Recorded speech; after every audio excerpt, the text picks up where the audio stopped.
the Payal Nanjiani Leadership Podcast. This is your host, Payal Nanjiani, and I have with me today in the studio none other than Deepak Sharma, who is the President and Chief Digital Officer, Kotak Mahindra Bank.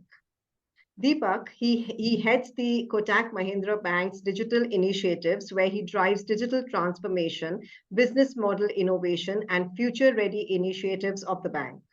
He is a member of Airtel Customer Advisory Board, member of the Confederation of Indian Industry Digital Transformation Committee, and a number of startup industry forums, in addition to participating at various trade and government initiatives on the Digital India Roadmap. And Deepak joins us today to talk about leading in a digital age. Deepak, it is such an honor to have you here with us today. Thank you for being on this podcast. Pleasure, Payal. Thanks for inviting me over for your podcast. Thanks. And I was reading about you on different platforms, and I know I have not even read a little bit about what all you have accomplished. So, tell us a little bit about your backstory, and what are some of the roles you have played, and how did you even get into doing what you are doing right now?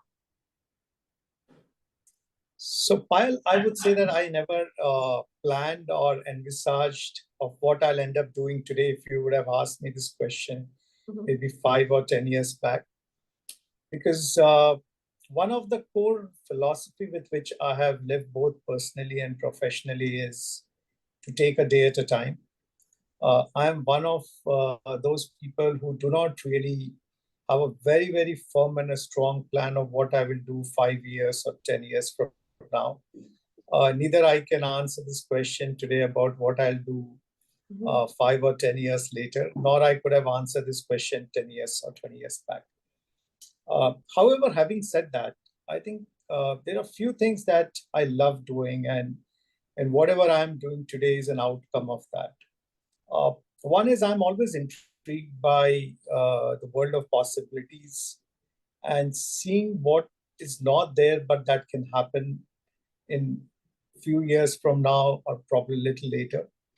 I think one of the things I've always had this opportunity of fortune professionally is to pursue opportunities or the roles that I felt very strongly about. Okay.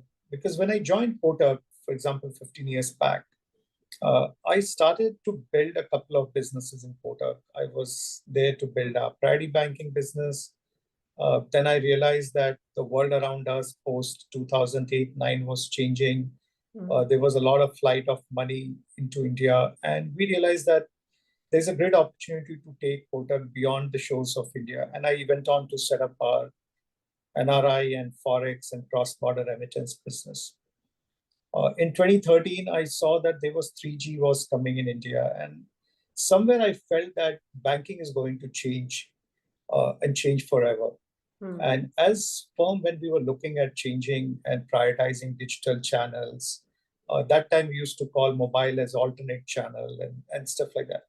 I somehow felt that, this technology is going to shape financial service in a big way. How long will it take? I was not clear. But one thing I was convinced that the shape of banking will change for sure. So when organization wanted to set up digital as a vertical, I left what I was doing, a successful business role within Kotak, and I went on to lead and set up digital. Sometime in 2016-17, when technology opportunity came my way, I was not a hardcore techie, but I said, that's a great opportunity to get into trenches to see how do you go and build things to scale. I ended up doing that for about 4 or 5 years. And I think every single time I was fortunate to get into roles that I really didn't know enough about. But I always thought there is very little to lose in the process as you are trying new things. And it just so happened that a lot of new opportunities kept getting unlocked. And what I'm doing today is an outcome of many of those steps that I took. In fact, even before that, I was not even a banker. And a lot of times people ask me, 20 years in banking between Kotak and Standard Chartered, how did you plan? I said, even that I didn't plan. That happened by accident because I was in telecom for good 7 years. So I think in life, one thing I've learned is a lot of times people say, oh, I have a plan for this and I have a plan for that. But we fail to execute what is in front of us every single day. And I believe that if we do well for whatever is there in front of us, it probably can unlock a lot many more opportunities. Not just because we planned it that way, but our ecosystem, our environment is creating those opportunities. And we are just there to ride that wave and see how we can make best out of it. Oh, that's so lovely, Deepak. In fact, you reminded me of what I had learned years back. I was stepping out of corporate America, and at that time, one of the CEOs, who was a great mentor to me, he said something. He said that in life, always write your goals in pen and your plans in pencil, so that every time that you have to adjust it and erase it, you can rewrite it.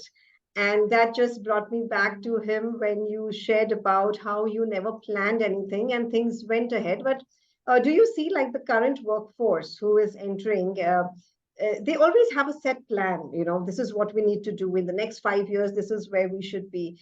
What would be your message? Like, what would you say about planning, and especially in this age of digitization when everything is changing? I think it's good to have a plan. I wouldn't say that having a plan is not a great thing. But it's very important for everyone to calibrate what's happening versus a plan. Because like we all say that in short term, we overestimate, in long run, we underestimate. And that's true. Finding a right balance between optimism and pessimism, even in a plan. Because if you ask me 5 years or 10 years back, will India change digitally so much? If someone who has seen India through 70s, 80s, and 90s and had someone written a plan basis that for next 10 years, one just wouldn't imagine and will lose a lot of opportunity of what's happening around us. But at the same time, if I say that my skill sets or my plan or what I will achieve year on year is just going to have certain set goals, it's important for us to realize we alone don't control what's going to happen around us. And a lot around us is changing all the time, not just within the country, but globally. And as things change, I think what's important for one to see whether this indeed is working. For example, I was there at MIT some time back, and I happened to visit quantum computing lab. And one of my first questions there to the faculty there was, how sooner do you see quantum computing will enter financial service and change a lot about what we are doing? Now, it's possible someone to say a few years or someone to say a decade. The question is, where do I draw my plan? I don't really know. And I think it's important for us to realize while planning to stay humble, stay nimble, and stay more realistic to the change happening around us, so that you can quickly calibrate and do a course correction as we see some of the trends or some of the opportunities are coming around, rather than to be very, very rigid or stuck up in a certain set of growth or the career plan or how I would like to navigate through. I think that fluidity, that we all must look for, and which you have been looking at very closely, is the fluidity and moving and transitioning very easily. That just makes it very easy to grab more opportunities, like you said. Wow. Absolutely. So now that like you said, we've moved into the age of digitization, are there any unique qualities that you are looking at when you think it's necessary to lead in a digitization age? Any type of qualities that you usually would look for? I would definitely say that embracing uncertainty in my mind is one of the key qualities. Okay. Because a lot of us love what we have built or what we do, and we love to protect a lot of those around us. I think ability to also question the status quo and have tough questions around both us and around our business and people is again very, very important for a leader to be successful in this process, because irrespective of how good we are today, that is not necessarily a recipe of success tomorrow. And thereby constantly questioning and reimagining the world when not many people believe in your story is an important attribute of a leader.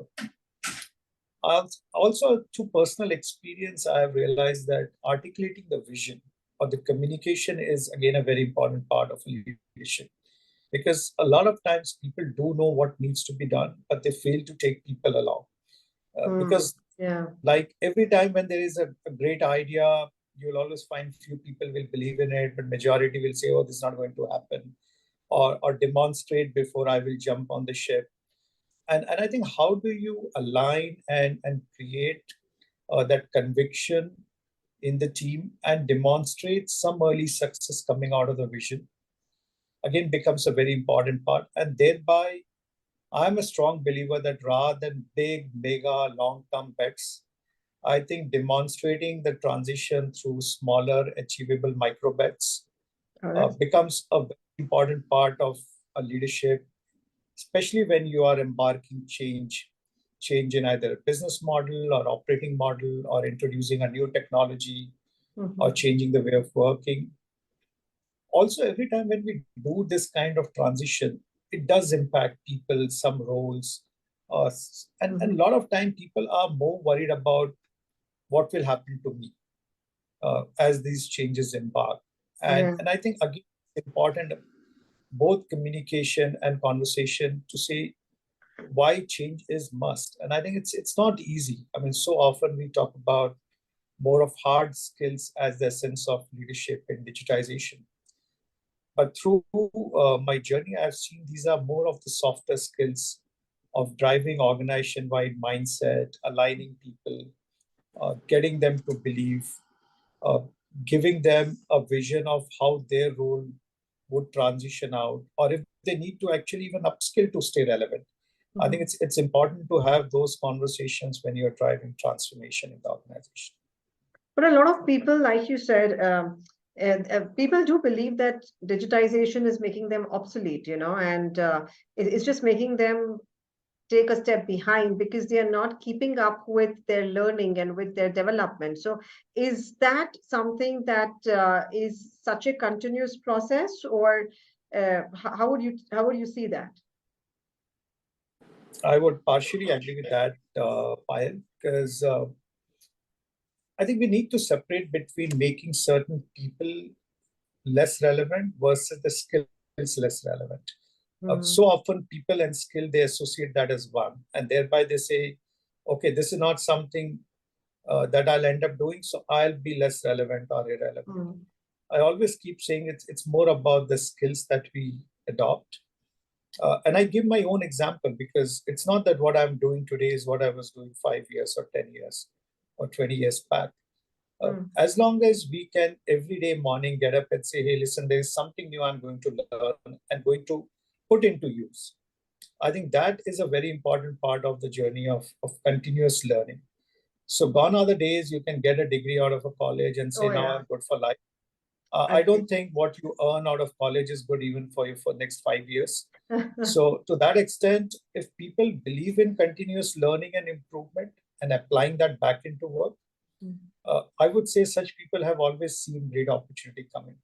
But yes, in the process, some of them may not. And then you do find that they are on the other side of the fence. But Deepak, tell us a little bit about your learning. How do you keep up with your learning? I think that our audience will be so interested in knowing this from someone like you. So I personally believe in continuous learning. And as we speak today, I am undergoing a program at MIT on a technology leadership. It's a year-long program, and I chose to go back to the campus, spend time with a lot of senior tech and research folks.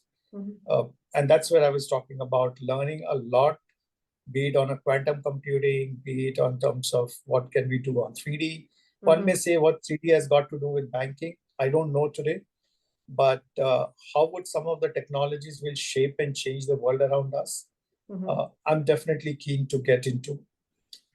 I similarly did another year-long program with Stanford about 6-7 years back on the corporate innovation.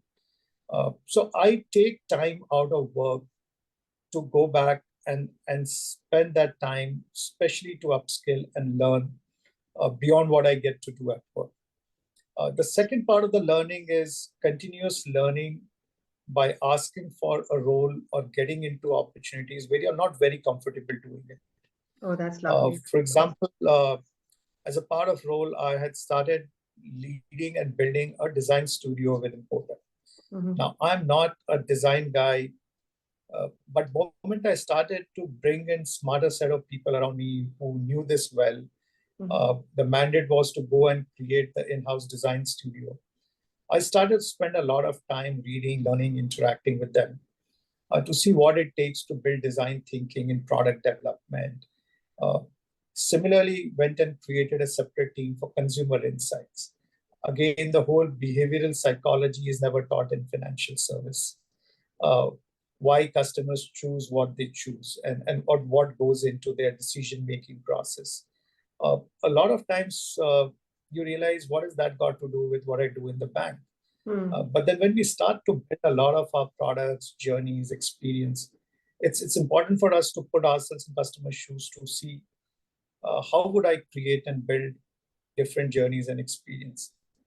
So I think a lot of my learning is same thing about the technology piece that I just spoke to you about when I went on to lead tech. So the other part of my learning has been on the job, but spending time with people who are smarter, those who are younger, those who have a lot of skills, but they are looking at a leadership connect to convert those skills into business outcomes. And I know that what I can provide to them and at the same time what they bring on the table. And as we start building a lot of those in work, symbiotic relationship, I think the learning comes in every day. I spend also a lot of time personally with the whole fintech and the college and educational ecosystem in the country and globally. So as I spend time with a lot of such firms who are building great products or solution, I think that again helps fast track learning. So there's no one single template, I would say, of how you would keep upskilling yourself. But as long as I think you're intuitive about asking stupid questions, not feeling, oh, how can I ask this just because I have now arrived in life or I'm so senior. I think a lot that's in my mind stops the learning process. As long as you're curious and you are talking to a lot of interesting people, asking stupid questions, you'll keep learning. But you travel a lot, right? I'm assuming that in the job profile that you have, does it involve a lot of travel for you? I do travel with a purpose, but I don't have to travel by the nature of my job. But as I spoke, I think I do visit. I love visiting and connecting with different ecosystems globally. So spend a lot of time.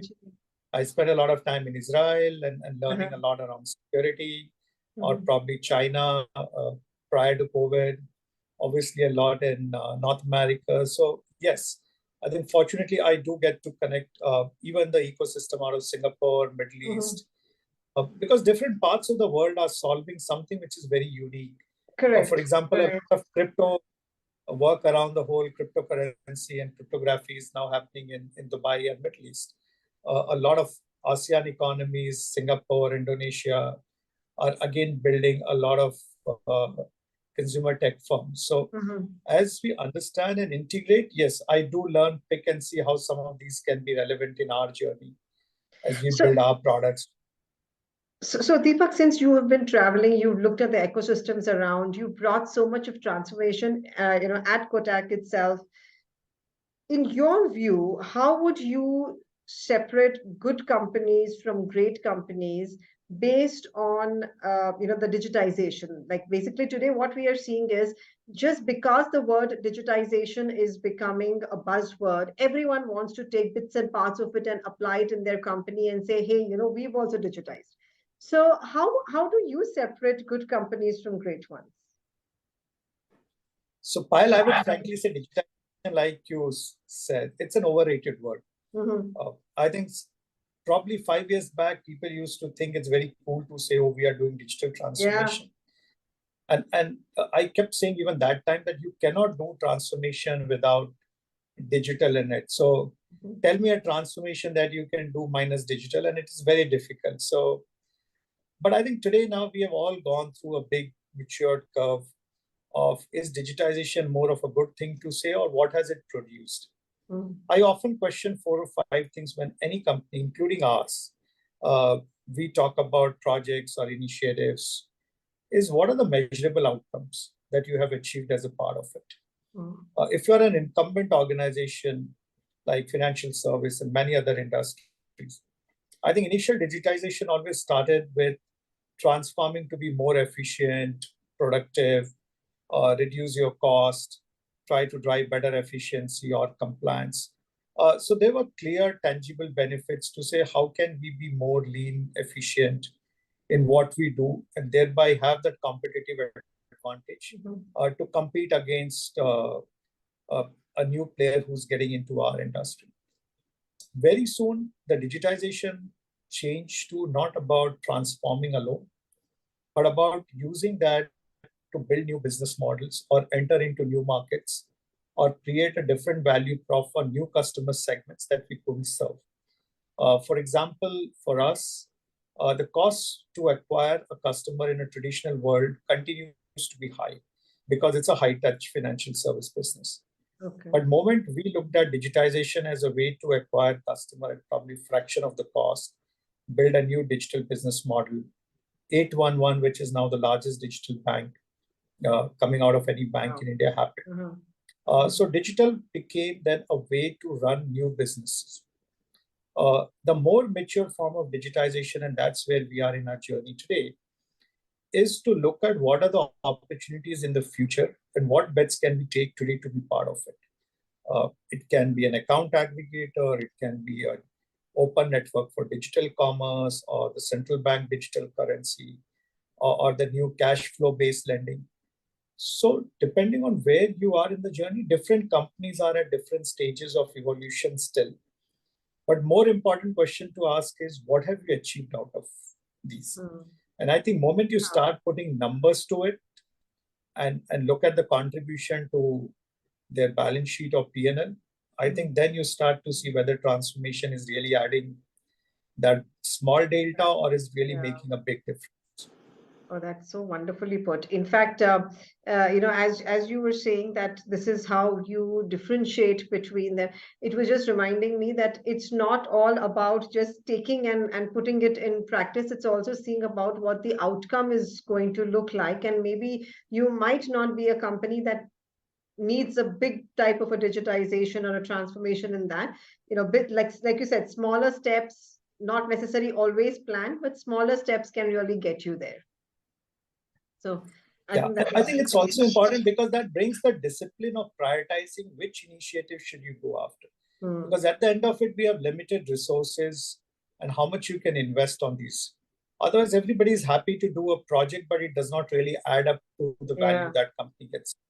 True, like a shiny object syndrome where you feel everything else looks brighter and better than what you have. Yes.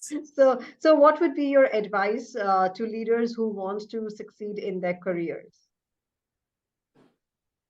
I would say that never stop learning because continuous learning and continuous upskilling, in my mind, is the starting block, because that gets you both in when there's an opportunity. And it also gives enough of muscle memory to challenge and build something new all the time. I think that's an important attribute for a leader. Okay. The second is, I've seen leadership. There are 3 qualities, and what I call in famous Hindi trilogy, Brahma, Vishnu, Mahesh. Okay. There are leaders who are creators, there are leaders who are preservers, and there are leaders who are destroyers. Very few leaders that you will see who are destroyers, because everybody learns to or loves to preserve or build something new. Bringing in the third attribute of questioning and killing what is not working in order to create room for what can replace that is again a very important but a tough attribute of a leader. I think, and third, last, I would say, is leadership in my mind is more about mindset than anything else. Leadership is not what just the organization gives you a role or a position for you to call yourself as leader. Because today we are working in more of a thought economy. where ideas and skills, it matters a lot more than ever before.